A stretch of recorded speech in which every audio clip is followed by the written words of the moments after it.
Hello guys, আসসালামু আলাইকুম। আজকে আমার বাবুকে বাইরে নিয়ে দোকানে চুল কাটালাম।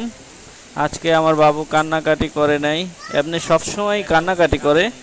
আজকে আল্লাহর রহমতে আমার বাবু কান্নাকাটি করে নাই, সুন্দরভাবে চুল কাটা কাটা হয়েছে আমার বাবুর।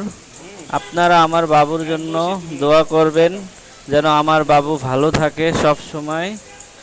আমার বাবুর ভিডিও যদি ভালো লাগে আপনারা কমেন্ট করবেন, শেয়ার করবেন, আর আমার বাবুর জন্য দোয়া করবেন।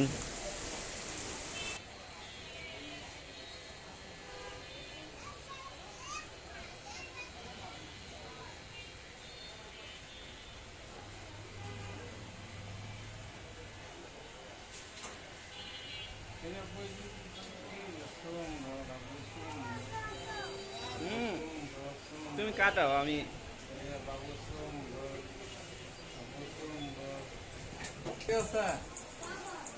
নারায়ণগঞ্জ গেছে বাবা।